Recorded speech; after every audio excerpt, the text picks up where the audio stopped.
இந்த நாளுக்கான அனுதின வார்த்தை சங்கீதங்களின் புஸ்தகம் 138 சங்கீதம் 8 வசனத்தை நான் வாசிக்கிறேன். கர்த்தர் எனக்காக யாவையும் செய்து முடிப்பார். கர்த்தாவே உமது கிருபை என்றும் உள்ளது. உமது கரத்தின் கிரியைகளை நெகிழ விடாமல் இருப்பீராக. The Lord will perfect that which concerneth me. Thy mercy, O Lord, endureth forever. Forsake not the works of thine own hands. இதனுடைய தலைப்பாக நான் சொல்ல வேண்டும் என்றால்,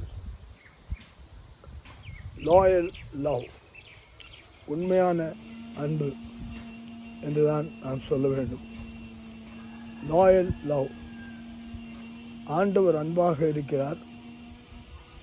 அவர் அன்பாக இருக்கிறார் என்று சொல்லும்போது அந்த அன்பிலே செயல்பாடு உள்ளதாய் இருக்கிறது.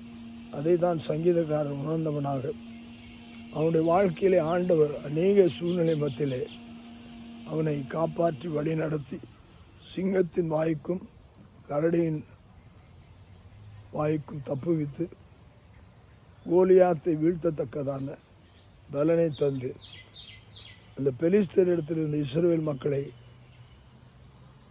விடுவித்து மீண்டுமாக அவன் ராஜாவாகத்தக்கதான அந்த சூழ்நிலை வரைக்குமாக மேய்ப்பனாக இருந்த அவனை, ஆடு மேய்க்கிறவனாக இருந்த அவனை அரசனாக மாற்றி முழுமையாக தேவனை அவன் நேசித்தபடினாலே, மகிமைப்படுத்தினபடினாலே அவனை ஆண்டவர் முழுமையாக அவனுக்காக யாவற்றையும் செய்து முடித்தார் என்று சொல்லி அவன் இங்கே பாடத்தக்கதாக கர்த்தர் எனக்காக யாவையும் செய்து முடித்தார்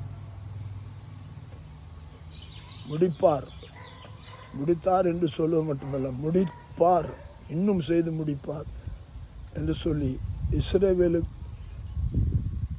வம்சத்திலே, யூத வர்க்கத்திலே இயேசு பிறக்கத்தக்கதாக, இயேசுவின் மூலமாக அநேகர் விடுதலை பெறத்தக்கதாக, அவருடைய கிருபை வெளிப்படுத்தத்தக்கதாக, அவருடைய கரத்தின் கிரியை ஆண்டவர் செய்து முடிக்கத்தக்கதாக அவ்வளோ பெரிய காரியங்களை ஆண்டவர் செய்து முடித்திருக்கிறார். அப்படிப்பட்ட தாவீதின் வாழ்க்கையிலே செய்தவர் என்னுடைய வாழ்க்கையிலும் உங்களுடைய வாழ்க்கையும் செய்து கொண்டிருக்கிறார், இன்னும் செய்வார். நாம் தொடர்ந்து அவரை பாடி புகழ்வோமாக. ஆமென்.